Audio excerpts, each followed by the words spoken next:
Men and their masculinity are now under more critical scrutiny than ever. From being invisible just a generation ago, men are in the spotlight. And it is a harsh and unforgiving spotlight. That is the biggest change to have happened in human society in terms of identity, ever. To be sure, social media is certainly contributing to this scrutiny. 1.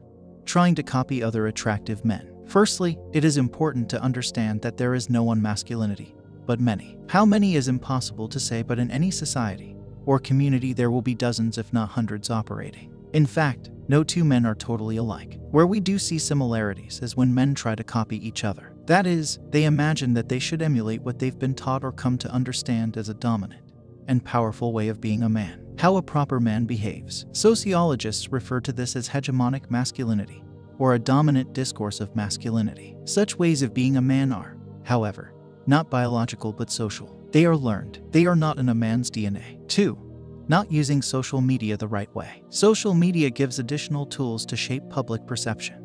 But I think far more it gives tools for men to seek out other men and to have a better view of what it means to be a man. Before social media, we had such a narrow set of options to see what it meant to be a man. Mainly TV and movies. So no, social media hasn't destroyed it, and it may very well be what saves it. TV has long portrayed essentially two views of males. One is the bumbling idiot, incompetent, sidekick to the female of the house like Homer Simpson. He is there to make money and generally stay out of the way. The second stereotype is the alpha male. Totally emotionally dysfunctional, strong, attractive, violent, but ultimately does some good for the society like James Bond. What it means to be a man is a super subjective thing that has normally been decided by the elders of a village or the ruling class of cities. They were able to set up the systems young males needed to pass through to become a man, often by either military service or an apprenticeship. These systems are no longer clear rites of passage, and even further, men have essentially disappeared from the home, and so young males no longer see the work of their fathers. Fathers come home tired and have little time to devote to allowing their children to shadow them and see how to become a man. Trends such as self-identification and gender roles and huge pressure against typically male behaviors like competitiveness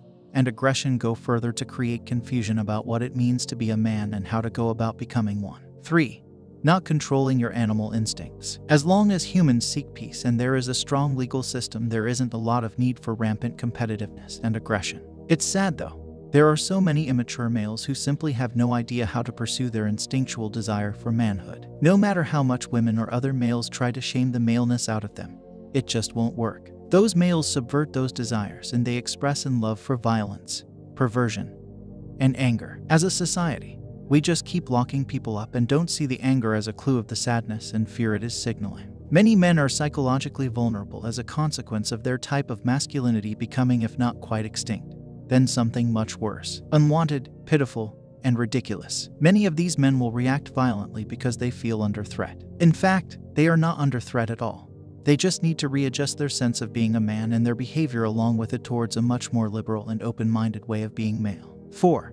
Not developing your emotional intelligence. They need to drop any attempts at tough guy act, and they need to stop resorting to violence when angry. This century is seeing the rise of women, with some using degenerate ways to make it to the top. Many men will get left behind. You can see them everywhere. Such lost males are now prone to depression, suicide, criminality, alcohol, loneliness, and social isolation. No careers, not even a decent job, no money, no relationships, no social responsibility. Many now realize they are in fact better off in prison. Sad but true. They have to change or become extinct. Unfortunately, we can see that too many men with toxic masculine behavior find it hard to change, and therefore they end up killing themselves, resorting to drinking and drugs, or being incarcerated in prison for many years. Whatever, they are of no use to society, and so there is every likelihood that they will eventually disappear.